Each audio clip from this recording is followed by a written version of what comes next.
Salut à toutes et à tous. Il est en pleine négociation de je sais pas quoi. Ça négocie quoi, des contrats? Justement, je cherche un partenaire montre.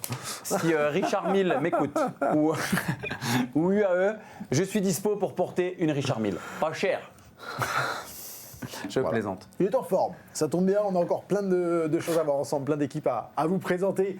Comme chaque jour, on va s'arrêter sur une ou deux équipes pour le tour, on va voir selon la forme, selon la durée. Hier, on en a fait deux. Hier, on a fait Bahreïn et IF. Et aujourd'hui, eh bien, on va vous proposer une nouvelle équipe pour le tour. Est-ce que c'est enfin le jour de la Groupama FDJ United? Non, j'ai dit hier Ineos. Ah oui, tu nous as dit... Seb, trafique le truc, prends-nous Ineos. C'est parti, Seb. Ineos Grenadiers. Oh là, pour le coup, et puis c'est pas voulu parce qu'on demande Groupama FDJ depuis quelques jours, depuis le début. Et là, enfin, on a Ineos Grenadiers. Attends, je vais te filer les 20 balles, Seb. L'équipe Ineos. Ah, ça m'intéresse. Ah là, il y a des choses à dire. Je pense qu'on va en présenter qu'une aujourd'hui. Il y a beaucoup de choses à dire. N'hésitez pas à commenter tout ce que vous avez à dire, tous vos propos, tous vos commentaires sur l'équipe Ineos Grenadiers. N'hésitez pas à commenter la vidéo, à la partager également, à la faire circuler. 28 victoires en 2025 pour la formation britannique Ineos Grenadiers, dont 13 en World Tour. C'est 2 fois plus de victoires qu'en 2024. J'ai envie de dire pari réussi. On rappelle que fin 2024, ils perdent Narvaez, ils perdent Pidcock, ils perdent Ethan Hayter, Luke Rowe. Ça fait quand même du monde qui s'en va avant d'attaquer la saison 2025. Résultat 2025, 2 fois plus de victoires. C'est quand même un pari réussi sur une équipe qui s'est complètement transformée. On se souvient de la Grand Sky avec les Froome pour ce qui est de l'époque la plus récente de la Sky, je dirais. On a complètement changé et ça marche. Oui, ça marche enfin avec des jeunes en plus, que ce soit les Ben Turner, les Joshua Tarling sur les contre-la-montre. On a les Ghana qui sont enfin des vrais leaders. On a Thymen Arensman qui a été énormissime tout au long de l'année. On est obligé de citer Axel Laurence également, qui pour moi a fait une très très belle saison. On en a d'autres. Mais ce qui est sûr, c'est que oui, l'époque où on était en mode Sky, fait pour gagner que le tour et les courses à étapes avec un train. On a compris que 2024, on était en train de changer de fusil d'épaule et 2025, on a changé son comportement, on a couru de manière différente, on a été très offensif à l'image de ce Paris-Nice et Tobias Foss qui était sans arrêt en train d'attaquer. C'était assez fou, on n'avait jamais vu l'année dernière une formation Ineos autant attaquer et bouleverser un petit peu les schémas tactiques dits traditionnels que eux avaient imposés à leur adversaire. Et puis cette année, le recrutement, il est tout simplement énorme. Pour moi, c'est l'équipe qui a fait peut-être le plus gros recrutement. On va en reparler. Vraiment. On va juste conclure sur l'année 2025 avec un Egan Bernal, 7e du Giro. Pas mal. Qui rêve toujours de remporter la Vuelta qui manque à son palmarès, mais 7e du Giro. Tu parlais de Milan-San Remo, Filippo Ganna. Deuxième. Mathieu Van Der Poel. Thymen Arensman qui fait 3e de Paris-Nice. Ils sont trois Ineos dans le top 10 de Paris-Nice de mémoire. Et puis il en claque 2 sur le tour. Thymen Arensman. C'est juste extraordinaire cette année. 2025 à Axel Laurence également qui a contribué à cette très belle saison des Ineos Grenadiers donc en 2025. Le mercato, petit point transfert de cette équipe Ineos. La légende se retire. Geraint Thomas, après tant de bons et loyaux services, a tiré sa révérence. Caleb Ewan, qui n'a pas réussi à percer réellement, lui aussi s'en va. Castroviejo, Omar Fraile, Salvatore Puccio et Michael Leonard. Leonard, on en a parlé hier, donc qui rejoint, je crois, la formation IF. Si je ne dis pas de bêtises, Michael Leonard pour 2026. Et du côté des arrivées, alors là, je trouve que c'est aussi, comme toi, Steve, énorme. Des meilleurs mercatos de cet hiver 2025-2026. C'est énorme. Ouais, non, c'est énorme. Après, quand on regarde justement cette affiche, elle est très bien faite parce que on voit les Castroviejo, Fraile, Puccio qui étaient des coureurs qui aimaient bouffer du vent, qui n'étaient pas des coureurs prolifiques en termes de victoire. On sait que Castroviejo était un excellent coureur contre la montre. Fraile, de temps en temps, avait sa carte, mais c'était un coureur qui se mettait vraiment au service des autres avec Puccio pour vraiment faire des gros trains. Et Geraint Thomas, sur sa fin de carrière, c'était un peu ça aussi. Il n'avait pas d'autre objectif que d'être un des meilleurs équipiers possibles. Et là, on arrive avec Vauquelin, qui a été énorme l'année dernière, avec Only. On en a parlé il y a quelques jours lorsqu'on faisait le team Picnic Postenel. Dorian Godon qui va, à mon sens, montrer son meilleur de champion de France partout et qui va être énorme. Et puis Sam Welshford, on sait que c'est pas n'importe qui, il va aussi très très vite au sprint. Et puis Jack Haig, on connaît également Jack Haig, on sait que c'est un coureur pareil, talentueux, qui a peut-être besoin d'aller dans une équipe comme ça justement pour être bien drivé. C'est vrai qu'on n'a pas parlé beaucoup quand on a évoqué Bahreïn hier, mais Jack Haig, ils ont perdu Jack Haig. Ouais, c'est quand même une grosse perte pour Bahreïn. Pour compléter, donc, on est allé chercher le 7e du dernier Tour de France avec Kevin Vauquelin, 2e de la Flèche Wallonne et du Tour de Suisse. On a pris 4e. Only. Only, 4e du Tour de France, mais pas que, il fait également 4e du Down Under, 5e du Tour UAE, et il était sur le podium du classement général du Tour de Suisse. On est allé chercher quand même deux tueurs. Dorian Godon, t'en as parlé, champion de France. Le recrutement, il est juste parfait, et puis un Sam Welshford pour faire oublier un petit peu on a vu Caleb Ewan, il y a eu Viviani avant parmi les sprinteurs qui ont marché un peu, mais ouais, c'est un recrutement assez bluffant. Maintenant, comment on organise tout ça ? C'est ça la question. C'est qui fait quoi ? Comment on organise ce groupe ? Avec un Bernal, on a du mal à le mettre leader sur le tour, même si après, ils reviennent tellement loin. On rappelle qu'il a gagné sur la Vuelta cette année. C'est passé un peu inaperçu parce que c'était une ligne d'arrivée improvisée, mais il a gagné sur la Vuelta. Je parlais de son classement général au Giro également. Est-ce qu'on peut toujours mettre Bernal comme leader de l'équipe Ineos sur le Tour de France ? Est-ce qu'on va vraiment aller sur le Tour de France avec un Bernal pour jouer le classement général ? C'est la question qu'on peut se poser. Je crois que Geraint Thomas maintenant va intégrer le staff de la formation Ineos Grenadier, et tout le recrutement qui a été fait là, il est fait pour justement composer avec Bernal, Only, Vauquelin, avoir une équipe très très forte dans la montagne et la haute montagne, jouer, faire des coups. Peut-être pas forcément se concentrer sur le classement général, et ça viendra comme ça viendra. Ils ont Welshford, ils ont Dorian Godon. Honnêtement, ils peuvent quasiment gagner tous les jours sur le Tour, en étant plutôt malins, en étant plutôt opportunistes, mais sans forcément se focaliser sur le classement général. Donc, je crois qu'il faut vraiment mettre la partie classement général des grands tours de côté pour la formation Ineos, parce que finalement, c'est que là où on n'est pas sûr. Pour tout le reste, sur les contre-la-montre, ils ont Tarling, qui peut être le seul capable de bousculer un petit peu le champion du monde, Remco Evenepoel, même si Remco a quand même une petite longueur d'avance, mais sur certains chronos, Tarling, c'est pas n'importe qui. Sur les classiques, ils ont Ghana aussi. Ils ont Ghana, mais j'allais en parler, avec Ghana sur les classiques également, qui va pouvoir faire. Ensuite, pour les sprints, Sam Welshford, il n'était pas forcément bien emmené, mais il a cette petite pointe de vitesse, et quand on voit les trains et les coureurs qui vont être capables de l'emmener, comme Ben Turner, qui s'est lui montré parmi les meilleurs punchers également sur les classiques, ça va être énorme. Et puis on n'a pas parlé non plus de Carlos Rodriguez avec toute cette petite équipe de grimpeurs. Donc partout ils vont aller, ils pourront gagner. Et il n'y a pas plus jouissif lorsqu'on est coureur cycliste de lever les bras lorsqu'on gagne. Aller sur le Tour de France, dire on va vraiment courir collectif autour d'Egan pour que Egan il a gagné le Tour, il fasse top 5.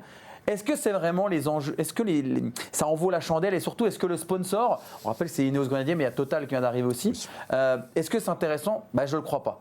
Donc, ce qui est certain, c'est que 28 victoires l'année dernière. Tout à l'heure, on jouera, mais pour moi, ils vont exploser ce compteur victoire. Alors, on se parle, il n'y a pas les programmes.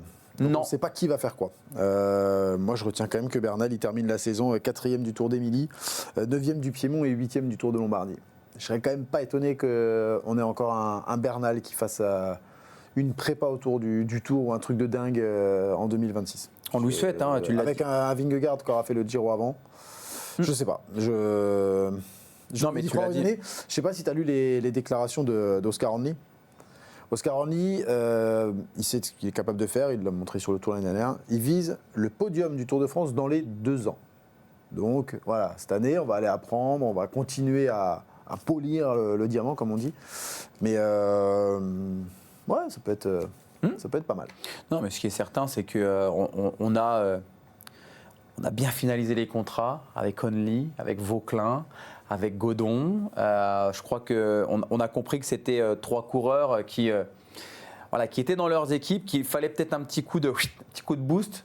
Et oui, Only, 2027. Ayuso. Avant-hier, je sais plus, à 4 jours, je t'ai dit 2027 avec Ayuso. Je sais plus. Lenny 2027. Lenny 2027, c'était hier. Conley 2027. Dinguerie, 2027. Il faudra 9 places sur le podium. non, mais c'est à mon avis, c'est un très grand cru Ineos. Ah ouais. Et ça va être énorme, même sur les classiques flandriennes. Je pense que ça va avec Pipo Ganna, avec Ben Turner, avec Tarling. Ils ont Alors justement, je suis en train de regarder un petit peu les. Alors, on connaît certains programmes. Bernal, 7ème du Giro, 7ème du. Victoire d'étape, pardon, sur la Vuelta l'année dernière, on ne sait pas où il sera. Kevin Vauquelin. Alors, Kevin Vauquelin, je voulais en parler avec toi avant d'évoquer sa saison à venir. Certains ont pu penser qu'il était, je ne vais pas dire surperformé. Est-ce que Kevin, il a une immense marge de progression à son âge ? On l'a vu s'arracher tous les jours sur les routes du Tour de France. Il y avait toute une histoire autour de lui, de l'équipe Arkea BNB Hotel. Il était là un petit peu pour sauver l'équipe. Il s'est accroché, Kevin Vauquelin, il fait 7ème du Tour de France. Avant cela, on rappelle qu'il a quand même terminé 2 fois 2e de la Flèche Wallonne. Il a fait 2e du Tour de Suisse où il perd face à Almeida qui était tout simplement largement au-dessus au chrono. Jusqu'où peut aller un Kevin Vauquelin ? Parce qu'on parle de Bernal, on parle de Hanley. Est-ce qu'un Kevin Vauquelin, 7ème du Tour en 2025, peut aussi prétendre à un top 5 au classement général d'un grand Tour ? Alors déjà, pour répondre à ta première question, est-ce qu'il n'a pas été surmotivé ? Est-ce qu'il a encore une marge de progression ? Pour moi, clairement, oui. C'est un coureur qui, effectivement, commence à avoir un petit peu d'âge, un petit peu de bouteille. Il a plus 21 ans ou 22 ans. Mais contrairement à beaucoup de coureurs, il a franchi les marches calmement, petit à petit, sur des fondations solides. Et c'est un coureur, finalement, l'année dernière, qui n'a quasiment pas eu de baisse de régime. C'est un coureur qui a été très régulier tout au long de la saison. Sur les Ardennaises, il était là. Sur le Tour de Suisse, il était là. Sur le Tour, il était là. Donc c'est un coureur qui a montré en tout cas qu'il avait bien encaissé ses charges de travail annuelles et qui enfin là, parce que l'année dernière sur le Tour, il se demandait quand il allait craquer. Il n'a jamais craqué. Donc là, il va arriver sur le Tour avec un état d'esprit où il sait qu'il ne craquera pas.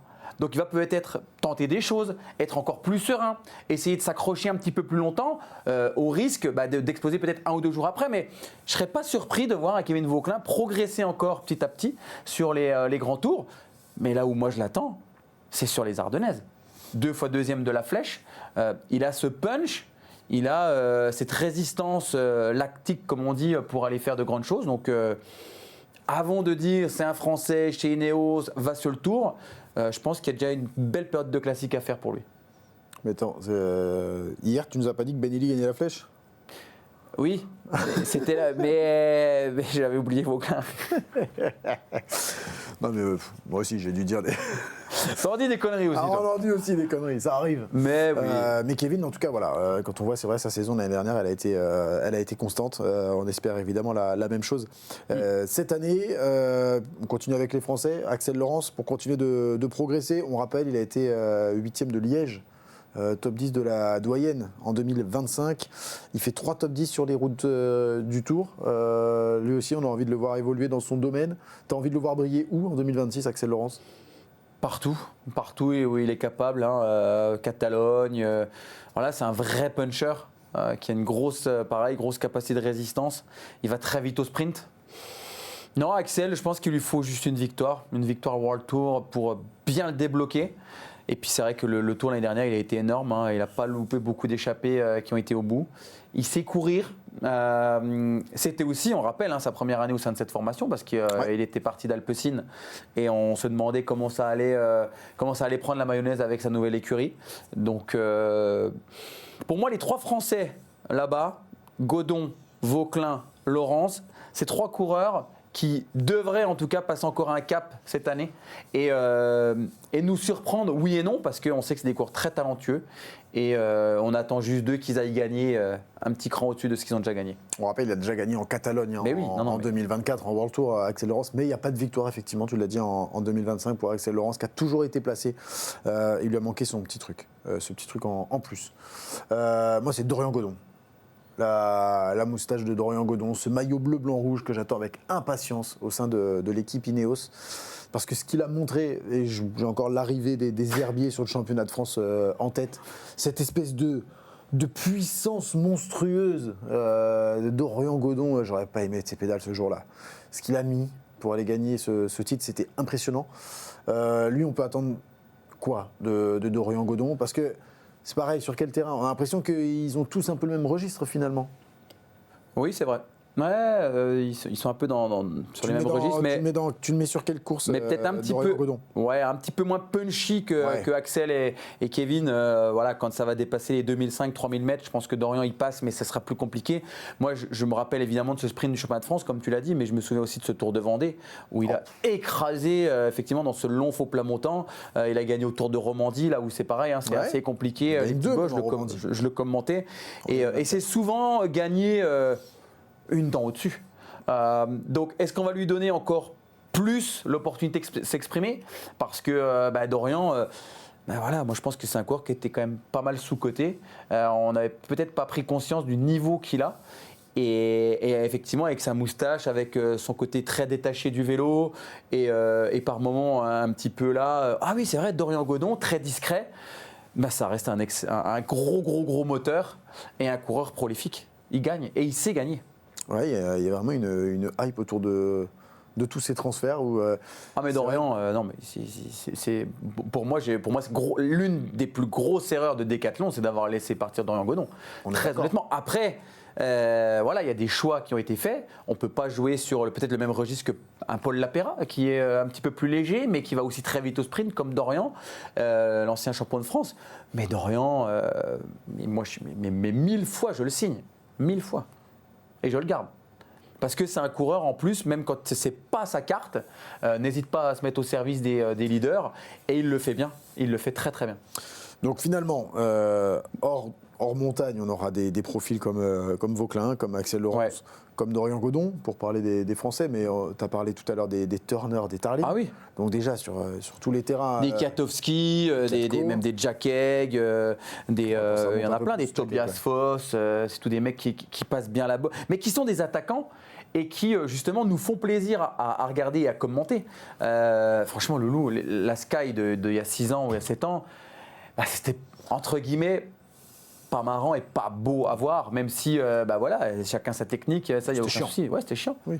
Mais là, putain, ils en mettent de partout, ils essayent et ils cassent les codes. Ils partent à plusieurs dans les échappées. Oui, non, je suis d'accord avec toi. Ok, donc ça, c'est pour les courses, pour aller chercher les victoires sur des courses d'un jour, sur des étapes de courses par étape.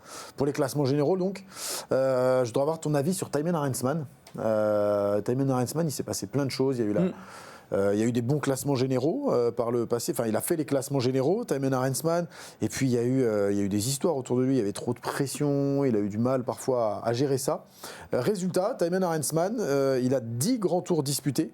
Pas un seul podium pour le Néerlandais. Il a fait la Vuelta à plusieurs reprises. Son meilleur résultat sur un grand tour, il l'a égalé cette année. C'était sa... Ah non, pardon, il avait fait 6e du Giro en 2024, 6e du Giro en 2023, 5e de la Vuelta en 2022. Est-ce qu'il est capable d'aller chercher un podium sur un grand tour, Thymen Arensman, ou est-ce qu'il est le coureur que l'on a vu cette année sur le tour, aller chercher des victoires d'étape comme il l'a fait? Il est allé en chercher 2 et des belles.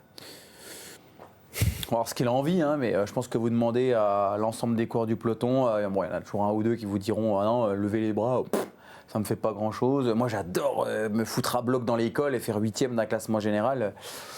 Voilà, il y en a quand même très peu. Je pense que ce qu'a vécu Thymen Arensman cette année, il va avoir envie de le revivre. Et je pense que Thymen Arensman, c'est le genre de coureur qui, avec ses 2 victoires dans la haute montagne, est capable de se mettre dans le rôle de moi je vais aussi pourquoi pas essayer d'aller chercher un maillot à poids, d'exister à travers le tour en se délestant du classement général.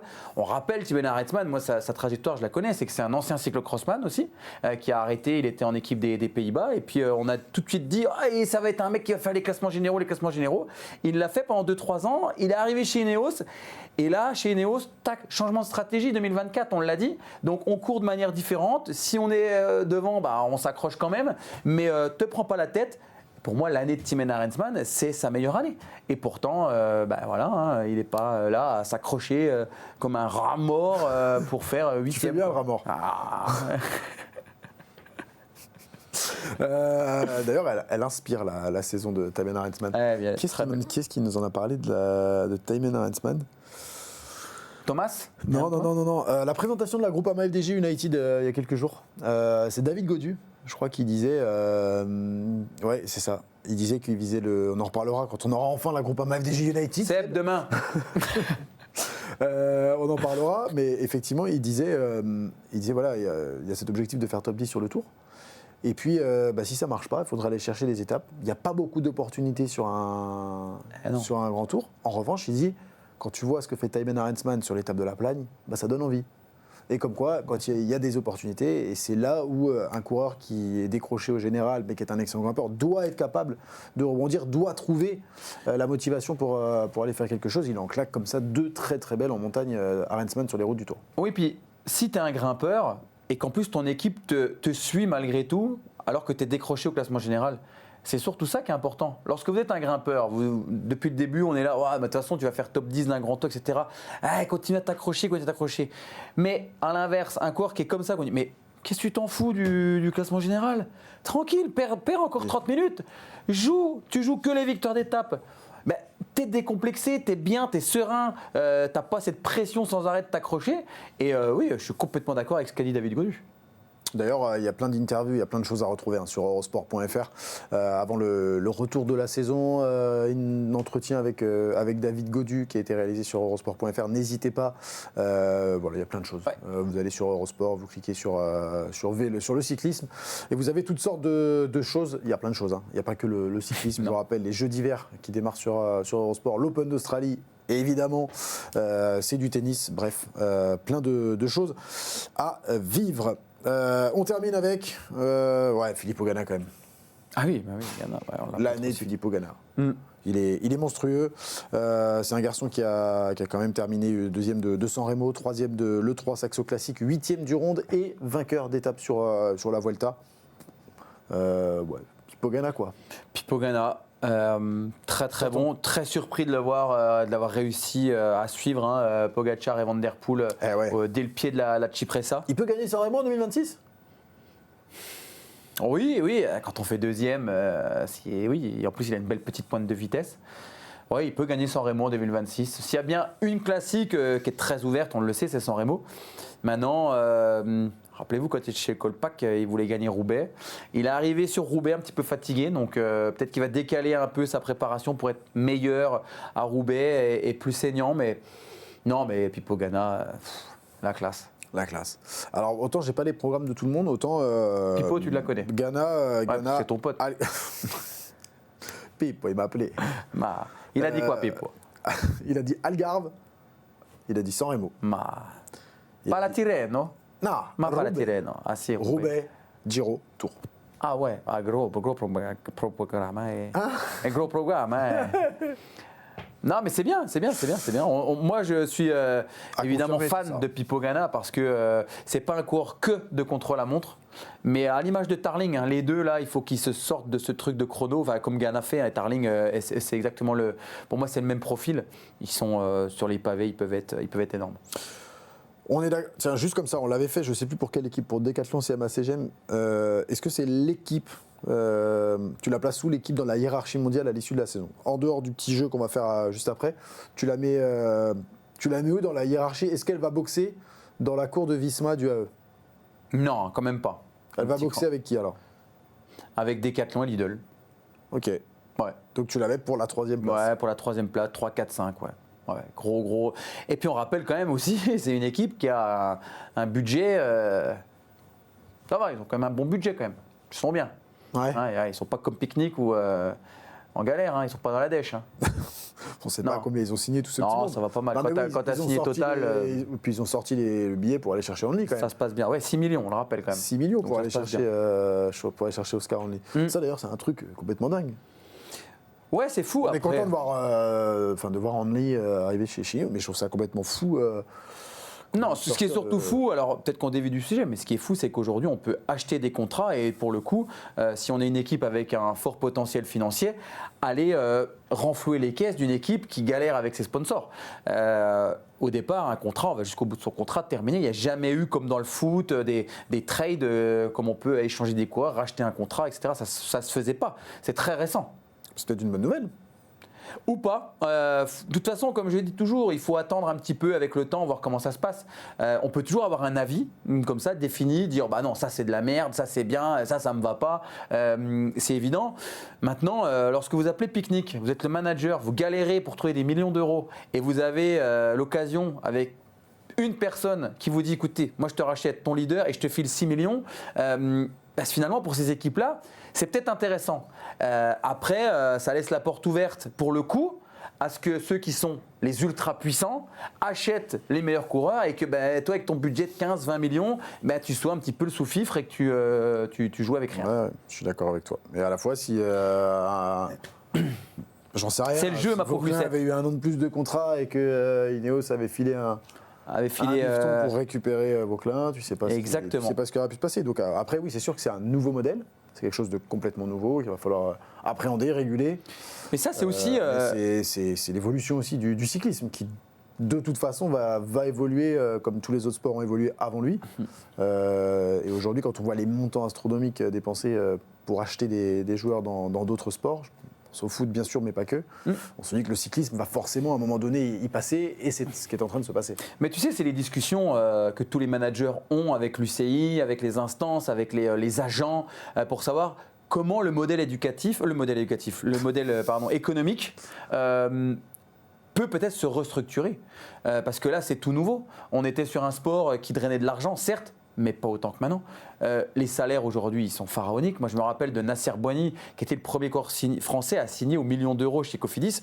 Aujourd'hui, vous avez quand même pas mal de coureurs français qui sont à plus du million, voire beaucoup plus. Alors, tant mieux pour les coureurs, parce qu'ils récupèrent plein d'argent, et c'est mérité, parce que c'est un sport dur, et parce que, le sport cyclisme attire les partenaires. Mais maintenant, attention à ne pas dénaturer notre sport, à ce qu'il n'y ait que 3-4 équipes qui se partagent l'énorme gâteau et que derrière on ait 15 équipes qui soient obligées de composer avec, avec des coureurs qui sont pas trop chers, qui ont du mal à exister. Et puis aussi, on rappelle qu'il y a aussi toute la structure, la base du cyclisme, aujourd'hui, sans vouloir rentrer dans les débats, qui est en train de s'effriter, de se casser la gueule. Quand vous aviez des équipes comme Saint-Michel, Aubert, comme Roubaix, comme Nantes, qui sont plutôt dans la formation, aujourd'hui, c'est compliqué de former un jeune comme Jordan Jegat, par exemple. Et puis aujourd'hui, Nantes, ils ont récupéré quoi de Jordan Jegat ? Que dalle, et pourtant ils l'ont formé, ils l'ont pris jeune. Donc il y a tout un modèle à revoir, mais Ineos a donné une belle bouffée d'oxygène à Picnic. On joue ? Allez, jouons. Le nombre de victoires. Alors, on commence comme toujours. N'hésitez pas à jouer avec nous en commentaire. Je vous rappelle, on note le nombre de victoires attendues pour l'équipe Ineos. Je vous rappelle que l'équipe Ineos, c'était 28 victoires en 2025. 2 fois plus qu'en 2024, d'ailleurs. Le problème, c'est que si on rajoute des victoires, ça veut dire qu'il y a des équipes qui vont gagner moins et à chaque fois, on en rajoute depuis le début. Ah non, il y en a que... Ah, c'est pas faux, ça, oui. Bon, après, ils peuvent aller courir ailleurs aussi. Ils peuvent aller sur le continent asiatique. Il y a peut-être plus de courses aussi. Il y a peut-être plus de courses aussi. La victoire marquante, la victoire qui marquera les esprits. Je ne sais pas s'il y sera, mais on va le mettre.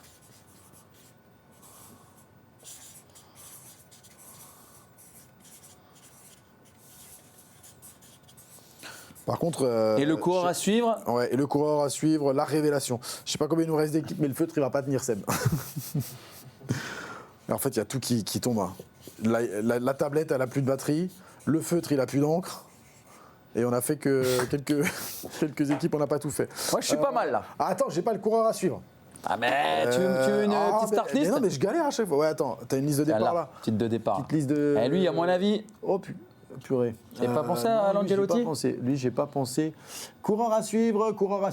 Lui, il est facile à écrire, lui. Eh ouais, mais en plus, c'est bien, lui, on n'en a pas parlé. C'est Emrat Svedstad Barding de chez Arkea qui signe là-bas. Bob Jungels. Bob Jungels. Non, je sais. Ah oui. Mais c'est pas une surprise. Ouais, c'est pas une révélation, quoi. Lorenz. Allez, hop, je mets Lorenz de plus ? Non, plutôt de moins. Allez, on va mettre. Allez, lance-toi. Ouais, ce sera pas une révélation. Parce que bon, là, Moi, c'est le coureur il à nous suivre. reste. J'espère qu'il va encore franchir un palier parce que j'aime bien. Allez, 1, 2, 3, combien de victoires? 45. 35 pour moi. Bah attends, mais t'imagines, toi t'en mets 20 de plus. Ouais, ils les ont. Il va falloir les enlever à qui? Ben, Groupama FDJ United. Le mec, il veut la Groupama FDJ United. Moi j'en ai mis 35. J'ai mis 45 T'as victoires. raison, 45. En plus, je pense que c'est pas mal. La victoire, t'as J'ai mis Vauclin la flèche, Ben DNF. Parce que j'ai fait Benili il y a quelques jours.